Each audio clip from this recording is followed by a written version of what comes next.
Triple J. It's 11:15 from her first LP, which was called Little Earthquakes. Tori Amos, silent all these years. Frances Leach with you. Good morning. Tori's in the studio with us. Tori, welcome back to Australia. Hi, Frances. How you doing? I'm really good, actually. So this is your second visit to us? Second concert visit, third visit. And I'm just wondering, much reports, Tori, about your arm, about how you've been playing under duress. Are you feeling a lot better these days? I'm feeling better. I mean, there was a time when I had to have electrodes on it because of the angle. And we've moved the piano angle to try and take pressure off. Usually, if the arm takes the pressure, the shoulder is better. It's either my left arm or my right shoulder that kind of has to give. So I'm okay, actually. I think I've gotten a second win for this leg of the tour. How is it touring on your own, though? I mean, there's nobody to arbitrate with. You carry it all on your own. You call all the shots, but you also carry all the responsibility. Do you ever feel overburdened, or at least that's an imposing task? No, but I have 10 guitar players locked in my dressing room for after the show, so, it gives me something to look forward to. Musically, your upbringing, you were, I guess, somebody who was playing the piano from a very early age. Yeah, my mother says I was 2.5 when I started to play, and I could always play. I can't really explain it. I kind of always know how to do it. Like, you know how to wee? You just kind of do. That's all. It's really that simple, Frances. I mean, the difference is, they have little dites and stuff, so you don't have to know how to do the potty training thing. That really screwed me up. I had a hard time understanding that, because I'm like, but it worked before when they had this little diety on me. Why can't I just do that till I'm 30? Well, you could if you wanted to. Hey, it's a free country. But why then weren't you a serious musician, a classical musician? Because if you had that innate talent, usually people are channeled that way to become classically trained and perform. Well, I was at the Peabody Conservatory when I was 5. Were you willful, Tori? Did you not want to be, disciplined as a musician? I didn't mind. I loved to play, so that wasn't the practicing that bothered me. What bothered me was the interpretation. In the school, they felt like you had to interpret these classics a certain way. Well, people out there, hey, you guys that think classical music is like, what you need to kind of remember is that Mozart was like the Jimi Hendrix of his day. If you really know what you're talking about, then you can look at Bartók and those guys. They were front runners of their time.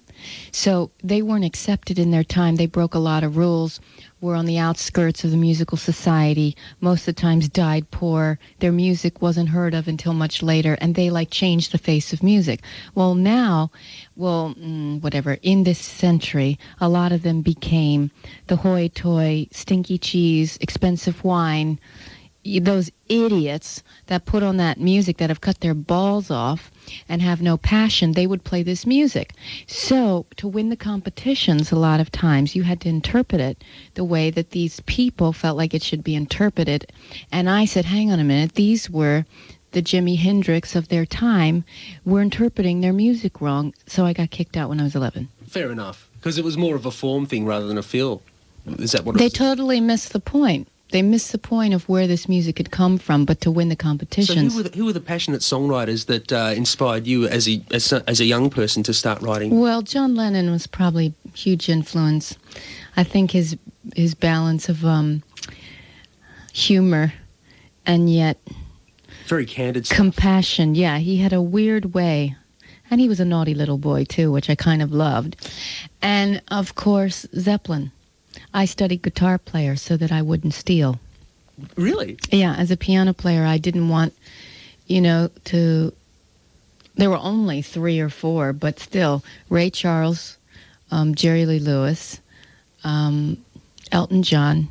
Carole King doesn't really count. She's a great songwriter. The Joni Mitchell thing. I mean, so many female songwriters are compared, or at least considered influenced by Joni. Were you? I think everybody, Zeppelin will tell you that they were influenced. Robert will sit there and tell you. Prince will too. Prince is a big Joni. Totally influenced by her work. As a piano player, I wasn't really influenced, but as a songwriter, I was. I did study those serious guitar players, like Jimmy Page probably the most, because it was so intricate what he was doing. Can you crank out a good Zeppelin solo if you have to?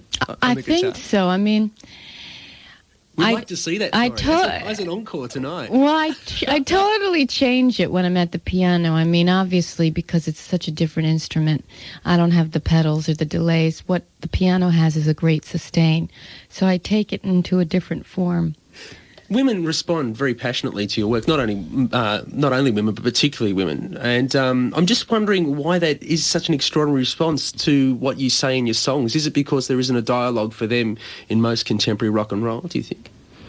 I think I try in my work to not just give one side. So I try and give the side that you wouldn't really want to admit to because it's politically incorrect. What side's that? The side that does want to kill that 5-year-old because it's crying for like 72 hours. And you know what? It's like, you are a little shit. That's really what you are. And there's a part of you that just wants to put him in the blender. And in contemporary society, it's very difficult to write about that. No, you don't want to talk about it because you feel like you're a horrible person. And I'm just going, hang on a minute, folks. The great work, the writers, if we look back at Edgar Allan Poe or we really start studying the writers, they were so much more honest in their writing about what was really going on. One of my favorite writers of all time right now that's alive and living well is Neil Gaiman, the Sandman comic book writer. I was just reading them the other day, actually. And he just has this ability to be incredibly objective about what's going on in his different characters' minds. And I try and do that in my songwriting. It's not about bad or good when I'm writing. It's about if you can't really be honest about how you're really feeling, I think you suppress it and then it comes out in other ways. To just be honest and go, okay, I'm not going to act on this feeling. I'm not going to put this 5-year-old in a blender, but oh boy, Watermelon Charlie wouldn't be a bad smoothie right now. Fair enough. You're at Triple J. Francis Leach and Tori Amos. 27 minutes past 11, Tori Amos from the LP Under the Pink and Cornflake Girl. Tori, is that song written specifically about women being awful to women? Have I sort of got a handle on that? You've got a handle on that, Francis. You've spent time in the ladies' room, obviously, putting on that lipstick. Yes. Is that based on your own experiences of the way women treat other women? Yes, that, and also Alice Walker's book, Possessing the Secret of Joy, was an inspiration. It just went into how the mothers took the daughters to the butcher to have their genitalia removed. And when I read that, it was just such a breach of trust. Although the patriarchy designed this rule, it was the mothers that took their daughters. So that just started to spur a whole bunch of thoughts of how women talk about the sisterhood, but it can be actually a very deceitful place, the sisterhood. Does it become in some ways an exclusive club for the intelligentsia in a way, the sisterhood as such? I think it's an exclusive club for what brand of lipstick you use. I mean, it's just, guys have no concept. Don't take this wrong, guys, sorry. But they have no concept of what goes on between women and in that girls' room. It can be the most supportive place, and we could all be out to dinner, and you'd all think we're great friends, and we're finding ways to exterminate each other. Can we just talk a little bit about RAIN? It's an organisation, or at least a service that you helped set up in America. Can you just explain to us what the service actually provides and what RAIN stands for, I guess? RAIN stands for the Rape, Abuse, and Incest National Network. A few of us got together and kind of formed that title. Associated with the title, there's an 800 number. That means it's toll-free and you can call 24 hours a day. So if you don't want it on your bill, meaning if you're the perpetrator's in the home and you don't want them to find out, you can call without it showing up. Or if you can't afford it, whatever the reason, it was important that it was private. You call and talk to a counselor who's trained. So it's not just, oh, Tori, I'm so sorry this has happened to you. It's like, okay, Tori, let's really look at where you are and where you need to take your next step. Do you feel you have a huge responsibility to the people who come to you and speak to you and write to you about the sorts of problems that they suffer in their own lives? I have a responsibility for that issue. I feel like the other, what you get out of my work or don't get out of my work, that's really, you're not incapable. My whole message is be your own savior. I don't feel like I need to clear anything up for anybody. I say what I feel I need to say, and I think I'm responsible to myself. But I do think, having written Me and a Gun and talked about it and brought a lot of it up, I've gotten so many letters that I don't know how you can't respond to some of these letters if you read them. And I was incapable of helping some of these people. It's just when you get some of these letters, like, I'm 14 years old. Last night, my father raped me. He will tomorrow night. And after your concert, he's gonna tonight. Can I come back and just have a cup of tea? Okay, so what do? You get the kettle on, you get her back there, and you go, we are totally incapable of giving this girl any kind of advice. She's 14. It's against the law, number one, for us to be sitting there giving her options. I mean, she can't even leave legally.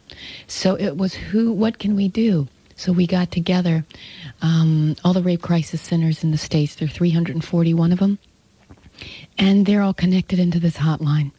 And there are people there that can really help and give you nuts and bolts of what you need to do and really be supportive. Now, you're on tour around Australia at the moment, and you've not come unprepared because you've got your own piano. That's a rather large instrument to be carting around. Honey, 9 feet. Over 9 feet, actually. It must sound fantastic, Tori. Well, I mean, like I always say, Metallica doesn't have anything that's 9 feet on their stage. Nothing.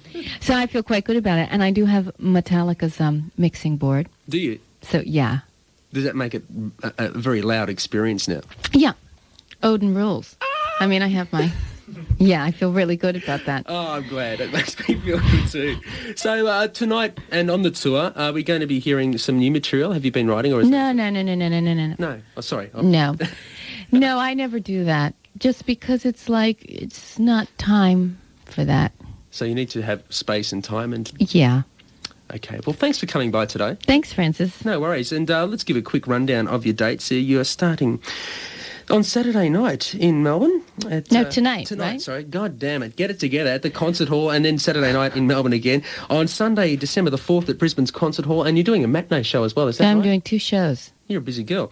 On Monday, the 5th of December, you're not doing a hell of a lot. You're going to be in Sydney on the 6th at the State Theatre, and on the 7th and the 8th as well. And then you've got a free day on Friday the 9th, so use it well. On Saturday the 10th, you're at the Adelaide Festival Theatre, and then Sunday you're travelling to Perth. It's a long trip, so yeah. And on Monday the 12th of December, you're at the Concert Hall in Perth, and then on to Auckland, but people in Auckland can't hear us, so we won't tell them about that. Yeah, we won't tell them. But you know, on my free days, Francis, I'm racing dirt bikes. Are you? Yes. Where are you doing that? Just in my hotel room. Well, have fun. Thank you, Francis. Bye. The wonderful Tori Amos on Triple J's, 28 minutes to midday.